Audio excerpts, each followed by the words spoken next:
The day the village killed their only wise man. What happened after will shock you. Once upon a time, in a land surrounded by 7 hills and 1 sacred river, there was a village called Umuaka. This was not an ordinary village.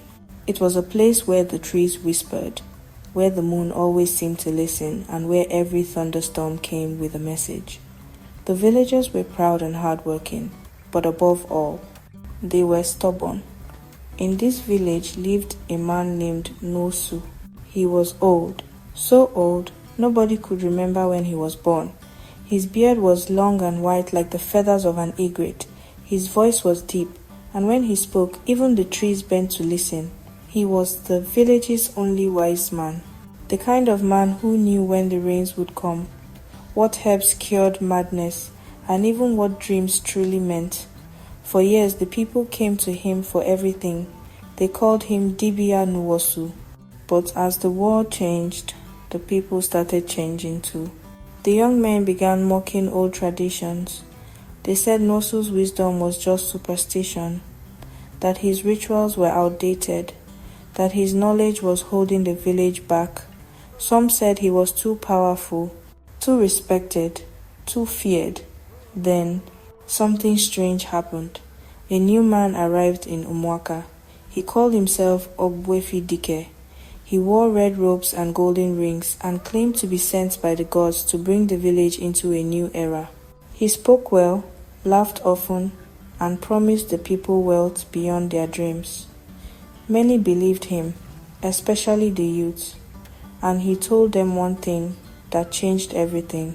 He said, "To build something new, you must destroy the old." The people began to turn their backs on Nosu. They stopped coming to his shrine. They laughed when he tried to warn them. He told them, "This man is not what he seems. He brings darkness hidden in gold." But they called him jealous. They called him mad.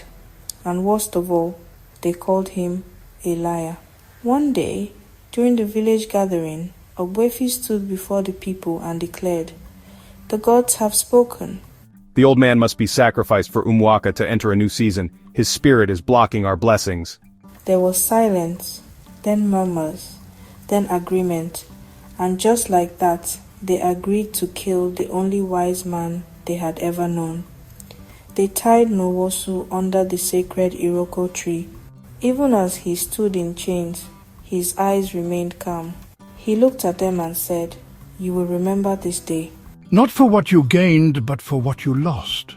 With heavy hearts but blinded minds, they took his life. The ground trembled slightly, but they ignored it. That very night, the moon refused to shine. Days passed, then weeks. At first, everything seemed fine. In fact, better. Crops doubled. Rain came exactly when needed.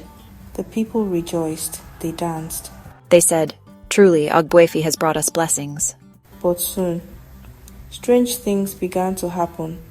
Children started having nightmares, the type that made them scream and speak in voices not their own. Chickens laid eggs with blood inside.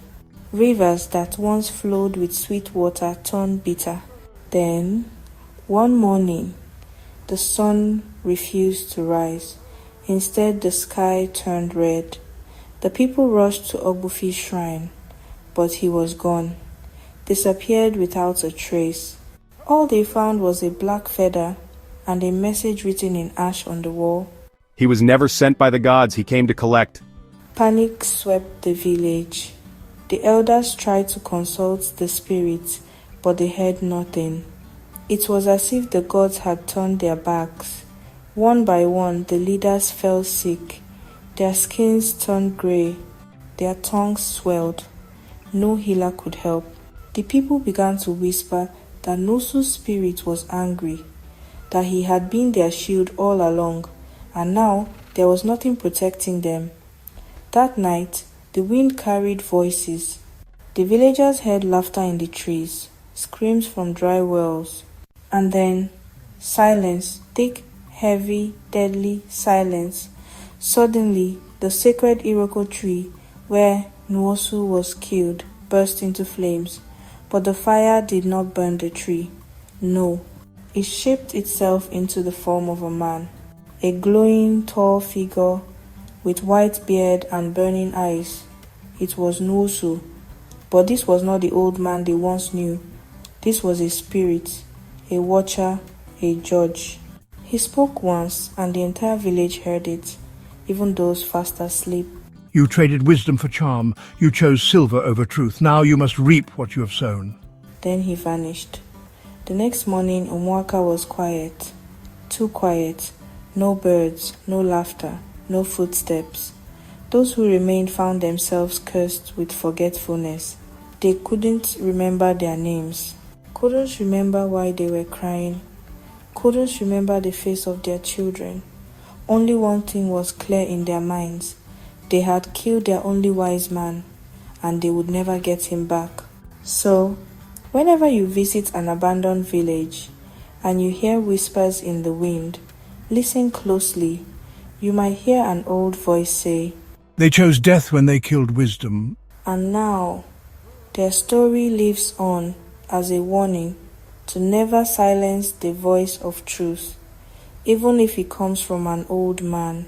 Please like, comment, share, and subscribe to our channel Storytime.